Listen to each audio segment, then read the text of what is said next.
This mower is what I think to be about a late 80s, 86 or so model of two-cycle commercial mower. And it's lived a lot of its good days pretty far in the past. It's just been it's a mower that's been handed down. Several hands have worked on it. I pulled the transmission out of it, and it's just in really bad shape. This speed selector back here, there's supposed to be 3 speeds, but it's stuck in one of the speeds. It works fine, which is surprising, but it's bound up somewhere inside here. And as you can see, it's already rigged up from somebody else's hand, where they sheared a bolt off or something underneath here, and then routed a wire to hold this housing in place. I got the top bracket off, and as you can see in here, it is a sheared bolt. You could drill it and tap it, but is it really necessary? I don't think so. I'm just gonna rewire it back up like it was, and see if it'll hold just like that, and just go from there. I'm ready to start taking these bolts out, these 3 bolts on the side, and these 3 bolts on the side, and then we're going to crack the housing and see what we find inside. When I open it up, this is what it looks like.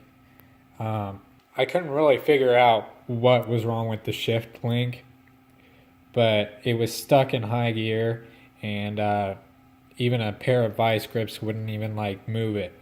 So I took it completely apart. I cleaned all the grease out, got a putty scraper, and scraped all that junk out of there because it's all old and just nasty and crystallized. It was missing one washer that they say is optional, which is part number 17, I believe. Right in here, right between there. You can use 1 or 2 washers, depending on clearance. I went ahead and put the second washer in there, and it seems to be a lot tighter and just working a lot better. I re-lubed it.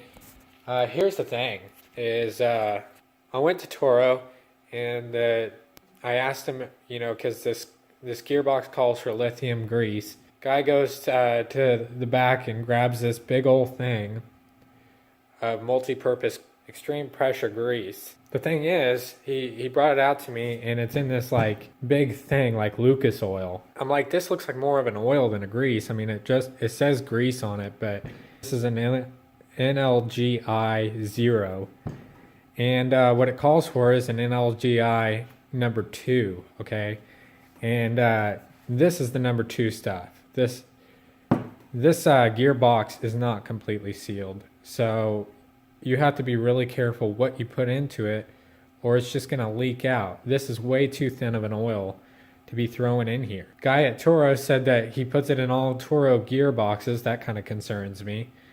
The grease that was in here was thick just like this, and it looked just like that, just a little bit more crystallized. So I went ahead and made an executive decision, went with this instead. This is good NLGI number 2 grade lithium EP grease. It's all purpose. So that's what that's what I've been using on this gearbox. I got it all lubed up, put back together, and it spins and shifts really nicely now. The only thing left to do is to pack the housing with grease.